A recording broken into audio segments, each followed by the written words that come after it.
ഒന്നോ രണ്ടോ സിനിമകളിൽ മാത്രമേ അഭിനയിച്ചിട്ടുള്ളൂ എങ്കിലും വർഷങ്ങൾ കഴിഞ്ഞാലും ആരാധകർ ഓർത്തുവെക്കുന്ന നായികമാർ നമുക്ക് ചുറ്റും നിരവധിയാണ്. കേന്ദ്ര കഥാപാത്രങ്ങളായി എത്തി പിന്നീട് സിനിമയിൽ നിന്ന് വളരെ പെട്ടെന്ന് അപ്രത്യക്ഷമായി പോയവരാണ് ഇവരൊക്കെ. ഇവരുടെ ജീവിതവും ഇവരും ഇപ്പോൾ എവിടെയാണ് എന്ന് ആരാധകർ തിരയുന്നുണ്ട്. അങ്ങനെ ഒരുപാട് നായികമാരുടെ കാര്യങ്ങളെക്കുറിച്ച് ഇപ്പോൾ സോഷ്യൽ മീഡിയയിലും മറ്റും ചർച്ച നടക്കുന്നുമുണ്ട്. അത്തരത്തിൽ 2010 കാര്യസ്ഥൻ എന്ന ദിലീപ് ചിത്രത്തിലൂടെ സിനിമയിലേക്ക് നായികയായി അരങ്ങേറിയ നടിയാണ് അഖില ശശിധരൻ. ഒറ്റ സിനിമയിലൂടെ തന്നെ, അല്ലെങ്കിൽ കാര്യസ്ഥൻ എന്ന സിനിമയിലൂടെ തന്നെ ആരാധകരെ ഒരുപാട് നേടിയെടുക്കാൻ അഖിലയ്ക്ക് കഴിഞ്ഞിരുന്നു. താരം സിനിമയിൽ നിന്ന് മനഃപൂർവ്വം ബ്രേക്ക് എടുക്കുകയായിരുന്നു എന്നാണ് ഇപ്പോൾ അറിയുവാൻ കഴിയുന്നത്. അതിനുശേഷം പൃഥ്വിരാജിന്റെ ഒരു ചിത്രത്തിലും നായികയായി അഖില എത്തിയിരുന്നു. ഈ സിനിമയിലെ താരത്തിന്റെ വേഷവും വളരെയധികം ശ്രദ്ധിക്കപ്പെട്ടിരുന്നു. നീളമുള്ള മുടിയും സുന്ദരമായ മുഖവും കള്ളച്ചിരിയും ഒക്കെ കൊണ്ട് ആരാധകരെ വളരെ പെട്ടെന്ന് തന്നെ മയക്കാൻ കഴിഞ്ഞ ഒരു നടിയാണ് അഖില ശശിധരൻ. സിനിമയിലെ അഖിലയുടെ പ്രകടനം ഏറെ ശ്രദ്ധിക്കപ്പെട്ടിരുന്നു.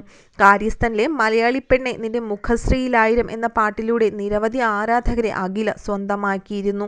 ശരിക്കും ഒരു മലയാളി പെണ്ണ് തന്നെയാണ് അഖില എന്ന് ആരാധകർ അപ്പോഴും പറഞ്ഞിരുന്നു.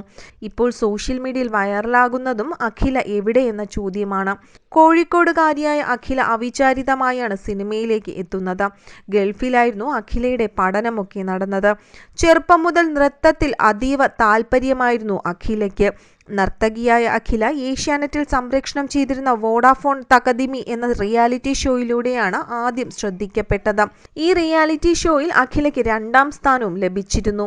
ഏഷ്യാനെറ്റിലെ തന്നെ മഞ്ജു സ്റ്റാർ സിംഗർ ജൂനിയർ എന്ന പരിപാടിയിൽ ആദ്യ സീസണിൽ അഖില അവതാരികയായും എത്തിയിരുന്നു.